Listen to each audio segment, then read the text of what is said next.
Hello, my name is Dennis van Staalduinen, and I'm the president of Brandvelope Consulting, and I blog for begtodiffer.com.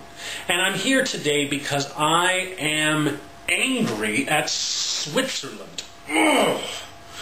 Okay, actually, I'm also angry with Sweden. I'm also angry with Finland, and the Netherlands has me totally cheesed. No offense to my relatives that actually live there. And as a Canadian, I should actually apologize for saying anything offensive at all, which actually brings me to the point. Today, we're here to talk about Canada. A few days from now, it will be Canada Day 2009. And in the lead up to Canada Day, I've been thinking about, what is Canada?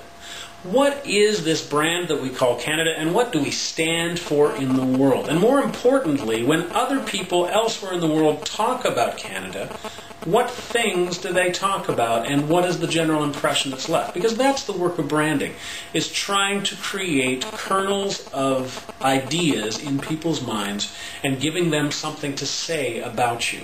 So, what is Canada? How do we get the Canada brand out there? Is it by wearing our Canada boxer shorts? You don't need to know if I'm wearing those. Is it by sewing a flag onto our backpack? Is it by buying multi-million-dollar promotional campaigns on behalf of Tourism Canada or the Government of Canada? Well, all of those things are part of the bigger picture. But one of the most important ways that countries build their brands internationally is through the brands that are built within those countries. So, for example, Sweden, IKEA. Germany, Mercedes. Finland, Nokia.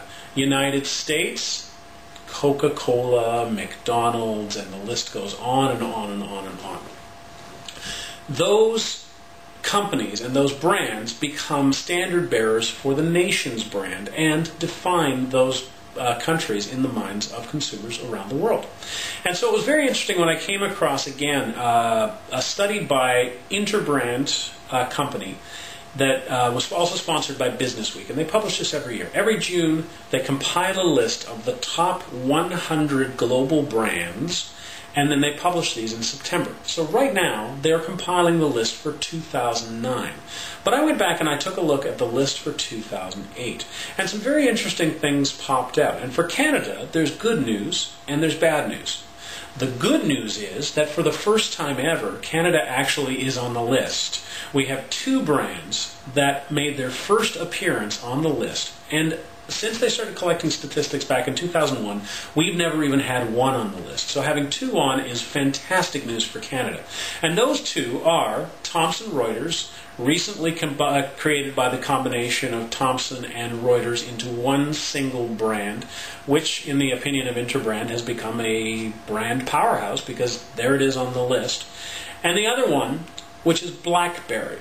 BlackBerry has finally crossed the line from being a gadget and into the realm of being a global brand. That is, when you say BlackBerry anywhere in the world, chances are somebody's going to say, ah yes, I know what that is. That's a smartphone with the little buttons, etc., etc.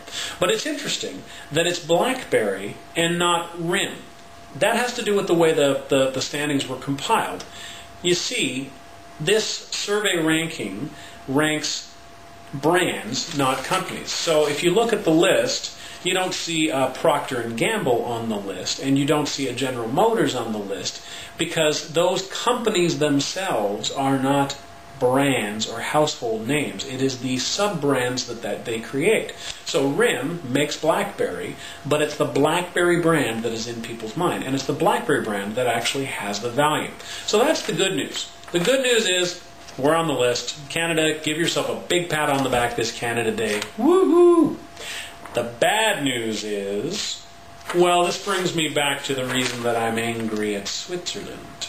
You see, Canada has two brands. Switzerland has five. 5 brands on the global 100. So they make up 5% of the top brands in the world. Finland only has 1, but yet with a much smaller population, Nokia as a standard bearer for their country in a much bigger and more important way than our brands are for us. And what I did was I actually went through and I took a look at all the countries that are represented, and I matched them up with a number of brands they have and the populations of those countries. And you'll see this on begtodiffer.com, by the way. That allowed me to rank these brands by the impact per capita within those countries. Now, it's totally unscientific, but it's an interesting look at how Canada stacks up to our G8 partners in the yellow here, and other countries that are not in the G8 but are represented in the Global Branding 100. And you'll see Switzerland is number 1, Sweden is number 2, Finland is number 3, and then the Netherlands comes in at number 4. Now, the United States is number 5. They have 52 brands out of the Global 100. So you may be saying to yourself, well, what's the point? We'll never beat the United States at their own game. That's not the point. What we want to do is we want to be significantly represented in the list of household names that people talk about when they talk about brands. So if we can get a Rolex, if we can get an ING, if we can get another BlackBerry in the list, our profile around the world goes up. And by the way, those companies also have to carry the flag for Canada, so that if you're a Cirque du Soleil, people have to know that that's a Canadian brand. But that's a whole other issue. So my challenge to you, Canada, is to get Canada on the list in the future. It's probably too late for 2009. As I say, they're compiling the list today. But let's think about 2010. Let's think about 2011. Because if we can get one more brand on there, that puts us ahead of Italy. If we can get 2 more brands on there, that gets us ahead of Great Britain and Germany. If we can get 3 more brands on there, that puts us ahead of France, and 4 more puts us ahead of the United States on a per capita basis. To me, that would be a very, very strong statement to the world that Canada takes brand value seriously, and that we take ourselves seriously as a country, and that we play on the world stage, but more importantly, that we punch above our weight. So, brand managers, that's my challenge to you.